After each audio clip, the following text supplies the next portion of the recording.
The Emerald Tablet, Chapter 19. An Agent from the Other Side. Benjamin had to use every bit of self-control he had to not run off the palace grounds. So instead, he and Iva walked, quickly, heading for the teleporter. Benjamin talked to Gary, and they arranged to meet him at the same intersection where they'd parted ways. Benjamin also let Heidi know they were on their way back. "Okay, but let me know right before you guys teleport back so I can try to distract Morpheus. The Panther already left, so it's just Morpheus in the store. We're outside sitting on a bench," she explained. Benjamin and Iva hurried as fast as they could without drawing too much attention to themselves. He didn't know if the palace guard was searching for anyone regarding the Emerald Buddha levitation, but he had no plans to wait around to find out. Within 20 minutes they arrived at the intersection where they were supposed to meet Gary. Gary was absent. "He should have been here before us," Benjamin said. "I hope he's not in trouble," Iva replied. "Where are you?" Benjamin asked Gary. "We're waiting for you." "I'll be there in about 3 minutes," Gary replied. True to his word, in just under 3 minutes Gary rounded the corner and crossed the street. "What took you so long?" Benjamin said. "I got caught up watching the match between Alexander Chervenka and the guy who beat Morpheus," Gary replied. "You were watching a game?" Iva asked. Benjamin didn't think it would take the alliance bond for Gary to feel her annoyance. "I'm sorry, but I think it was actually important," Gary said. "What's so important about a silly game?" Iva asked. "Well, for starters, it's not just a silly game. It's the Bangkok Chess Open. Secondly, this guy who beat Morpheus has never been in the Bangkok Chess Open before. In fact, he's never competed in any kind of formal chess competition. So everyone thought for sure he wouldn't make it past the first round." Benjamin and Iva stared at Gary. And once this guy beat Morpheus, he and the Panther hightailed it out of there, which means they didn't stick around to see this guy play Alexander Chervenka, and they should have. This new guy was wiping the floor with Alexander. The world chess champion. Gary shook his head. "I'm not great at mind reading, but this guy was hiding something." "Yeah, you'll probably have the chance to discuss it with Morpheus," Benjamin said. Gary looked at him. "We're going to get caught, aren't we?"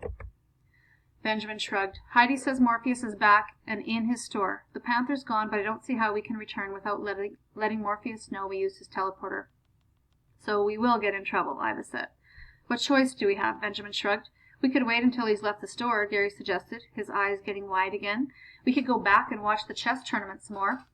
"It's only 11 o'clock in the morning," Benjamin said. "No way I'm waiting around. Morpheus will be there all day, and we have research to do."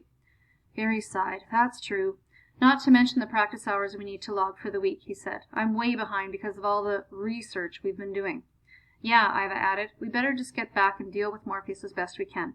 "But what do we tell him?" Gary persisted. "We tell him we came to watch him play in the chess tournament," Benjamin answered. "That way you can ask him about the guy who beat him."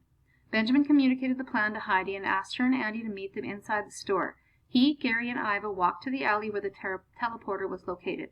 The palm pad lit up on the side of the building. Benjamin slapped his hand onto the pad, and into a pinprick of light they vanished.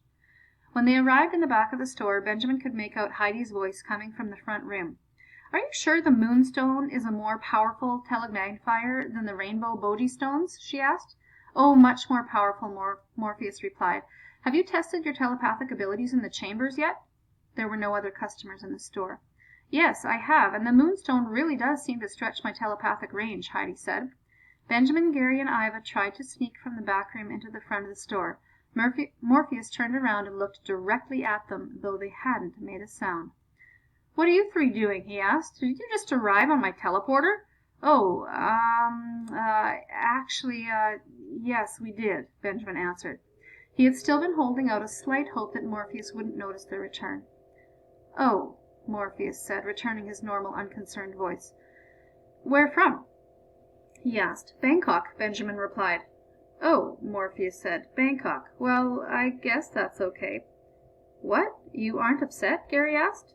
"No, not really," Morpheus replied. "Actually, that's pretty much what I figured when I noticed Heidi and Andy sitting outside my store for the last hour. So what were you doing there? Playing chess?" "No, just watching," Gary replied. "We really wanted to see you play in the open." Morpheus flushed. "Not too much of a match, was it?" "Well, don't feel too bad.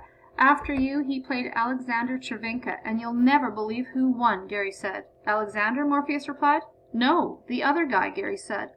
"The guy who beat you. Alexander didn't even put on a good show." "You're kidding," Morpheus said as his mouth fell open. "He beat Alexander? Are you sure?" Gary nodded. "Why did you leave so quickly?" he asked. "I would have thought you'd have stuck around to watch some more." Morpheus answered a little bit too fast. "Oh, I had to get back to mind the store." "I don't think so," Gary said. "You looked worried." "Who was that guy?" I think he's intelligent." Morpheus leaned close and lowered his voice. "I think you're right, but I don't think he's on our side." "You mean he's from Atlantis?" Heidi asked. "Shh!" Morpheus hissed. "That's probably a good guess. Atlantis does have their own agents, you know, and I've never seen him before, and never even heard his name mentioned in the chess world." "That's because he's never played professionally before," Gary said. "I read his bio while I was watching him play. Alexander was furious about losing to him." "Well, the Panther is going to ask around about him," Morpheus said, "but I don't think you guys should mention to him that you went to Bangkok after he told you not to." "So you aren't going to tell on us?" Ida asked Morpheus. "Not a chance," he answered. "You know, I was young not too long ago, believe it or not. I may have left the city once or twice when I wasn't supposed to." "Thanks, Morpheus," Benjamin said, a feeling of relief washing over him.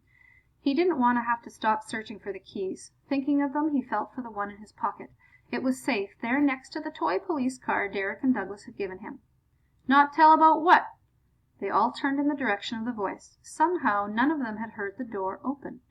Benjamin immediately recognized Helios Deimos, one of the ruling twins.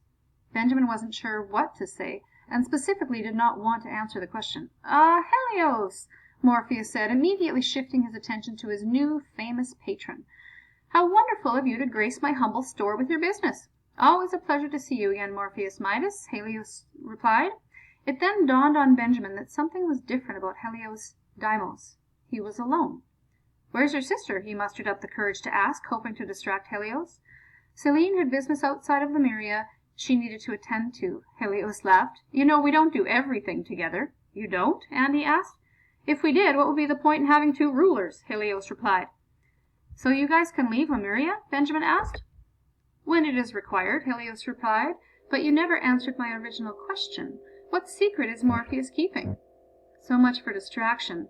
Benjamin sealed his lips, hoping a plausible answer would miraculously spring into his mind, but none did except, apparently, the truth. "Sneaking outside Lemuria?" Helios asked. "Now let me see. Morpheus, isn't there some miscellaneous school rule about Year 1 Denarians not being able to leave the capital city?" "Absolutely," Morpheus replied with a smile. Benjamin felt his heart start beating again when he sensed the humor. "So you're not going to tell our teachers about it?" Gary asked.